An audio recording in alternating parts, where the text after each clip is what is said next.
Hey everybody, it's Al Kennel, and welcome to Album Sides. But what, you may ask, is Album Sides? Well, I'll tell you.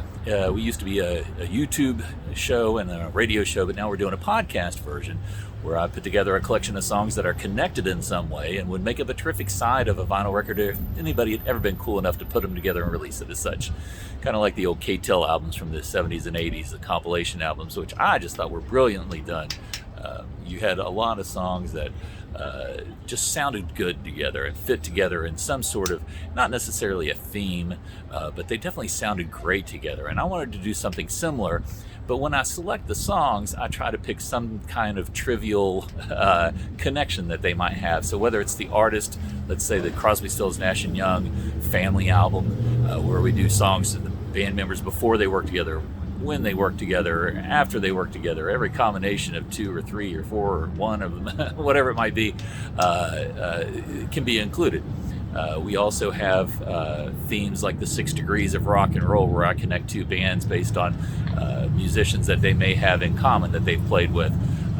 For example, my first big show that I played, full show that I ever played on stage with a band, was filling in for a drummer for a reggae band called Ross Bongi. A lot of you have heard this story, but here you go. Their drummer was in Europe recording with the disco greats Heatwave, who did Groove Line and Boogie Nights and things like that. The keyboard player from Heatwave also wrote and played on songs like Off the Wall, Thriller, Rock With You. So he worked with Michael Jackson quite extensively on two of his biggest albums. Michael Jackson, of course, sang several duets with Paul McCartney, who just happened to have been a member of the Beatles. So if you look at this, I played with Ross Bongi, whose drummer played with Heatwave, whose keyboard player played with Michael Jackson, who sang with Paul McCartney, who was in the Beatles. That's only 5 degrees of separation, linking me to basically not only playing on the Thriller album, but almost being in the Beatles.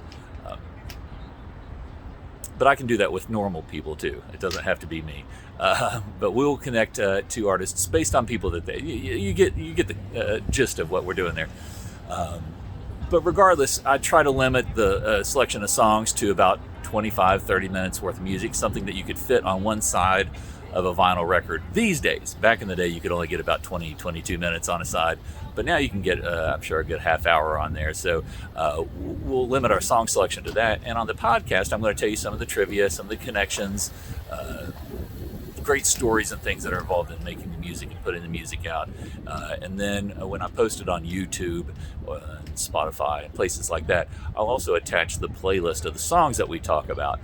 So I thank you guys for stopping by Album Sides. Stick around, dig through, check out some of the podcasts, some of the videos, some of the discussions that I've had. Sometimes I have special guests like W.G. Bunch and Billy Drysdale who have done episodes with me. But look forward to seeing you guys soon. And again, thank you for stopping by. Until I see you next time, keep it in the groove.